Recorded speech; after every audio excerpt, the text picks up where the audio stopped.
നമ്മൾ കരുതിയിരുന്നത് ലഡാക്ക് എന്നത് സമാധാനത്തിൻ്റെ നാട്, പർവ്വതങ്ങൾക്കിടയിൽ നിശബ്ദത മാത്രം നിറഞ്ഞു നിൽക്കുന്നൊരു ഭൂമി. പക്ഷെ ഇന്ന് ആ സമാധാനത്തിൻ്റെ നാടാണ് തീയിൽ കത്തുന്നത്. ജനങ്ങളുടെ കണ്ണുകളിൽ ഇനി സമാധാനമില്ല, കോപം മാത്രം. ഒരു കാലത്ത് സർക്കാരിനെ വിശ്വസിച്ച ആ ജനങ്ങൾ ഇന്ന് അവരുടെ സ്വന്തം സർക്കാർ തന്നെ അവരെ വഞ്ചിച്ചുവെന്ന് കരുതുന്നു. നമ്മുടെ ഭൂമിയും നമ്മുടെ ജീവിതവും നമ്മുടെ ഭാവിയും ഇവ സംരക്ഷിക്കണമെന്ന് മാത്രമാണ് അവർ ആവശ്യപ്പെട്ടത്. പക്ഷെ സർക്കാരിൻ്റെ മറുപടി കേൾക്കാൻ പോലും അവർ തയ്യാറായില്ല. വർഷങ്ങളോളം അവർ സമാധാനപരമായി പറഞ്ഞു, അപേക്ഷിച്ചു. എന്നാൽ സർക്കാർ ചെവികൾ കൊട്ടിയടച്ചു. ഇതിൻ്റെ ഫലം ഇന്ന് തെരുവുകളിൽ തീപ്പൊരിയാണ്. ലോകത്തിലെ ഏറ്റവും സമാധാനപ്രിയരായ ജനങ്ങൾ തങ്ങളുടെ ഭൂമി രക്ഷിക്കാൻ തെരുവിലേക്കിറങ്ങി. അവർ പറയുന്നത് ഒരൊറ്റ വാചകം: നമ്മെ കേൾക്കൂ, അല്ലെങ്കിൽ നമ്മൾ ഇല്ലാതാകും. പക്ഷെ സർക്കാർ അതുപോലും കേൾക്കാൻ തയ്യാറാവുന്നില്ല.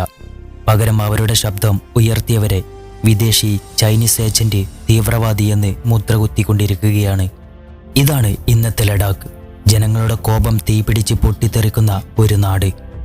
അവരുടെ ശബ്ദം മൂടിക്കെട്ടാൻ ശ്രമിക്കുന്ന സർക്കാർ. ചോദ്യം ഇതാണ്: ഈ കോപം എത്ര കാലം അടിച്ചമർത്താനാകും? ലഡാക്കിന്റെ ജനങ്ങൾ പറയുന്നത് ലളിതമാണ്: ഞങ്ങൾ വിദേശികളല്ല, ഞങ്ങൾ ഭീഷണിയല്ല, ഞങ്ങൾ നമ്മുടെ തന്നെ നാട്ടിലെ കുട്ടികളാണ്. പക്ഷെ അവരുടെ ശബ്ദം കേൾക്കാൻ പോലും ചെവി കൊടുക്കാതെ പകരം സർക്കാർ അവരെ തന്നെ കുറ്റക്കാരാക്കുകയാണ്. സോനം വാങ്ചുക്, ആ പേരൊക്കെ നിങ്ങൾ കേട്ടിട്ടുണ്ടാവും. 3 ഇഡിയറ്റ് സിനിമയിലെ ഫുൻസുക് വാങ്ഡുവിന് പ്രചോദകനമായ ഒരു മനുഷ്യൻ. ലോകമെമ്പാടുമുള്ള വിദ്യാർത്ഥികൾക്കും യുവാക്കൾക്കും സ്വപ്നം തന്ന ആ വ്യക്തി. ആളുകളുടെ കണ്ണുകളിൽ ഒരിക്കലും ശത്രുത കാണിക്കാത്ത അദ്ദേഹം ഇന്ന് സ്വന്തം നാട്ടിൽ തന്നെ ചൈനീസ് ഏജന്റ് എന്ന് മുദ്രകുത്തപ്പെട്ടിരിക്കുന്നു. വർഷങ്ങളോളം വാങ്ചുക് പറഞ്ഞുകൊണ്ടിരുന്നു, ഞങ്ങളുടെ ഭൂമിയും ചെലവും ഞങ്ങളുടെ കൈകളിൽ തന്നെയായിരിക്കണം. കമ്പനികൾക്ക് കൈമാറരുത്, ഞങ്ങളുടെ സംസ്കാരം നശിപ്പിക്കരുത്. അവൻ്റെ വാക്കുകൾ ലോകമെമ്പാടും കേട്ടു. പക്ഷേ തൻ്റെ സ്വന്തം സർക്കാർ മാത്രം കേട്ടില്ല. 2019 317 എടുത്തപ്പോൾ ലഡാക്ക് ആഘോഷിക്കുകയായിരുന്നു. അവർ കരുതിയത് ഇനി ഞങ്ങൾക്ക് കൂടുതൽ അവകാശങ്ങൾ കിട്ടുമെന്നാണ്. പക്ഷേ വർഷങ്ങൾ കഴിഞ്ഞപ്പോൾ അവർ മനസ്സിലാക്കി അവരെ യൂണിയൻ ടെറിട്ടറിയായി മാറ്റിക്കൊണ്ടിരിക്കുകയായിരുന്നു എന്ന്. സ്വയംഭരണത്തിൻ്റെ അവകാശം പോലും അവർക്ക് നഷ്ടപ്പെട്ടു. ഇന്ന് അവർ പറയുന്നത് 4 കാര്യങ്ങൾ മാത്രമാണ്: ഞങ്ങൾക്ക് സ്റ്റേറ്റ് ഹുഡ് വേണം, ഞങ്ങളുടെ ഭൂമി സംരക്ഷിക്കാൻ 6ാം ഷെഡ്യൂൾ വേണം, യുവാക്കൾക്ക് ജോലി കിട്ടാൻ സർവീസ് കമ്മീഷൻ വേണം, പാർലമെന്റിൽ നമ്മളെ പ്രതിനിധീകരിക്കാൻ MP-മാർ വേണം. എത്ര ലളിതമായ ആവശ്യങ്ങൾ! പക്ഷേ സർക്കാർ പറയുന്നു ഇതൊന്നും സാധ്യമല്ല. എന്തുകൊണ്ട് സാധ്യമല്ല? കാരണം വലിയ വലിയ പദ്ധതികൾ ഇതിനകം തയ്യാറായി കഴിഞ്ഞു. 60,000 കോടി രൂപയുടെ സോളാർ പ്രൊജക്റ്റ്, വൻ കാറ്റാടി പദ്ധതികൾ. ആരാണ് അവർക്കെല്ലാം ഭൂമി നൽകുന്നത്? ജനങ്ങൾ തലമുറകളായി മേയുന്ന മേച്ചിൽ പാടങ്ങൾ. ആൾക്കാർ ഭയന്ന് പറയുന്നു, ഞങ്ങളെ ഇവിടെ നിന്ന് പുറത്താക്കുമോ? ഞങ്ങളുടെ മൃഗങ്ങളെ മേയാൻ പോലും സ്ഥലമുണ്ടാകാതെയാകുമോ ഇത്? ഇതാണ് അവരുടെ പേടി. ഒരു കാലത്ത് കാശ്മീരിൽ പറഞ്ഞതുപോലെ വികസനം കൊണ്ടുവരും, ജോലി നൽകുമെന്ന വാക്കുകൾ. പക്ഷെ വാസ്തവം യുവാക്കളുടെ തൊഴിൽ രഹിതത്വം ദിനംപ്രതി കൂടുകയാണ്. ലഡാക്കിൽ അത് 26% വരെ എത്തിയിരിക്കുന്നു. വിദ്യാഭ്യാസം നേടി പുറത്തിറങ്ങുന്ന കുട്ടികൾക്ക് ഭാവി കാണുന്നില്ല. അതിനാൽ അവർ തെരുവിലേക്കിറങ്ങുകയാണ്. സെപ്റ്റംബർ 24 എല്ലാം പൊട്ടിത്തെറിച്ചത്. ആദ്യം അത് സമാധാനപരമായ ഒരു പ്രക്ഷോഭമായിരുന്നു. ആയിരക്കണക്കിന് ആളുകൾ എത്തിയിരുന്നു, സ്ത്രീകളും കുട്ടികളും മുതിർന്നവരും എല്ലാവരും. പക്ഷേ മണിക്കൂറുകൾക്കകം അത് തീയിൽ കത്തി തുടങ്ങി. വാങ്ചുക് തന്നെ ജനങ്ങൾക്ക് മുന്നറിയിപ്പ് നൽകി: അക്രമത്തിലേക്ക് പോകരുത്, നമ്മുടെ വർഷങ്ങളായ സമാധാന പോരാട്ടം നഷ്ടപ്പെടും. എന്നാൽ ആ തിരയിൽ ചിലർക്ക് നിയന്ത്രണം നഷ്ടപ്പെട്ടു പോയി. ചിലർക്ക് തോന്നി വർഷങ്ങളായി പറഞ്ഞിട്ടും കേട്ടില്ല, ഇനി തീ പിടിക്കാതെ മാർഗമില്ല. സർക്കാരിന് ഇത് തന്നെ വേണ്ട ഒരു കാര്യമായിരുന്നു എന്ന് അവർ പറഞ്ഞു. നോക്കൂ, ഇവരാണ് തീവ്രവാദികൾ, ഇവരാണ് ചൈനീസ് ഏജന്റുകൾ. പ്രക്ഷോഭത്തെ ഒരു കുറ്റമായി മുദ്രകുത്തി. ജനങ്ങളുടെ വേദന അവർ മറച്ചുവെച്ചു. ഇപ്പോൾ IT സെൽ, ഗോദി മീഡിയ എല്ലാവരും ഒരുമിച്ച് കഥകൾ തീർക്കുന്നു. ചൈനയാണ് പിന്നിൽ, കോൺഗ്രസ് ആണ് പിന്നിൽ, വിദേശ ശക്തികളാണ് പണം കൊടുക്കുന്നത്.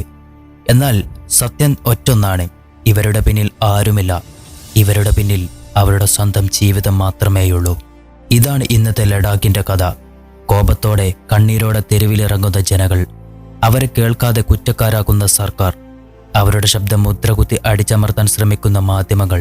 എന്നാൽ ചോദ്യം ഇപ്പോഴും അതേ തന്നെയാണ്: എത്ര കാലം അടിച്ചമർത്താനാകും ഈ ശബ്ദം? എത്ര കാലം അടിച്ചമർത്താനാകും ഈ ജനങ്ങളുടെ കോപം? ഇപ്പോൾ ലഡാക്കിൽ നടക്കുന്ന ഓരോ സംഭവവും സർക്കാർ മറ്റൊരു കഥയിലേക്ക് മാറ്റിക്കൊണ്ടിരിക്കുന്നു. ജനങ്ങൾ തെരുവിലിറങ്ങി, അവർ ചൈനീസ്, അവർ പ്രതിഷേധിച്ചു, അവർ വിദേശ ശക്തികളുടെ ഏജന്റുകൾ, അവർ ശബ്ദമുയർത്തി, അവർ തീവ്രവാദികൾ. ഇതൊരു പുതിയ കഥയല്ല. കാശ്മീരിൽ ശബ്ദമുയർത്തിയാൽ പാകിസ്ഥാനി, പഞ്ചാബിൽ ഖലിസ്ഥാനി, കേരളത്തിൽ ഐസിസ്, ബംഗാളിൽ ബംഗ്ലാദേശി, ഇപ്പോൾ ലഡാക്കിൽ ചൈനീസ്. ഇതാണ് ഇന്ത്യയുടെ ദുരന്തം.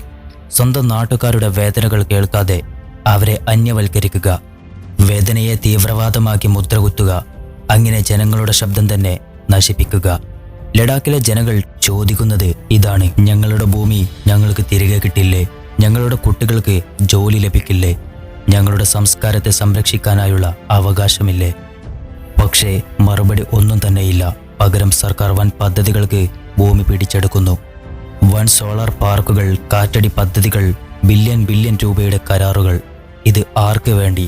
ജനങ്ങൾക്ക് വേണ്ടിയോ? കമ്പനികൾക്കും വലിയ കോർപ്പറേറ്റുകൾക്കും വേണ്ടിയുമാണോ? ആർക്കും വേണ്ടാത്ത വഴികളിൽ ഇപ്പോൾ ആളുകൾ തള്ളിയടക്കപ്പെട്ടിരിക്കുന്നു. ഭൂമിയില്ലാതെ, ജോലിയില്ലാതെ, ജീവിതരഹിതമായ ഒരു ഭാവി അവർക്ക് കൊടുക്കുന്നു. ലോകം ഒരിക്കൽ ലഡാക്കിനെ പീസ്ഫുൾ ലാൻഡ് എന്ന് വിളിച്ചു. ഇന്ന് ലോകം അത് ബേണിംഗ് ലാൻഡ് എന്ന് വിളിക്കുന്നു. കാരണം ജനങ്ങളുടെ ശബ്ദം അടിച്ചമർത്താനാവില്ല. കണ്ണീരും തീയും ഒരുമിച്ച് പൊട്ടിത്തെറിക്കുമ്പോൾ അതൊരു ദിവസം രാജ്യത്തെ മുഴുവൻ പൊട്ടിത്തെറിപ്പിക്കും.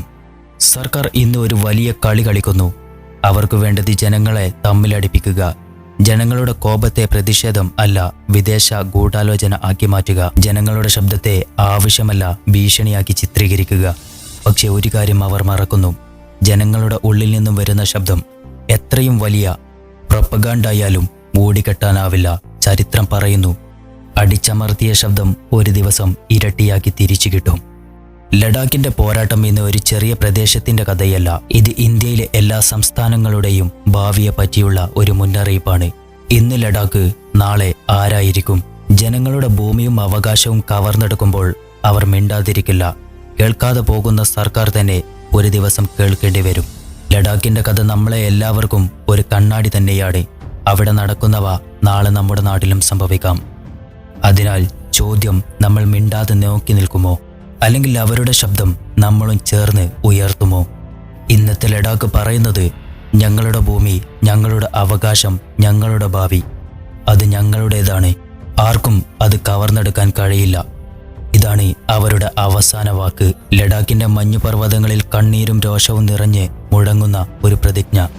ഒരു ദിവസം അത് രാജ്യത്തിന്റെ മുഴുവനും പ്രതിജ്ഞയായി മാറും. അവരെ അന്യവൽക്കരിച്ച സർക്കാരിന് പോലും അന്ന് ആ ശബ്ദം കേൾക്കാതിരിക്കാൻ കഴിയില്ല. ജയ് ഹിന്ദ്.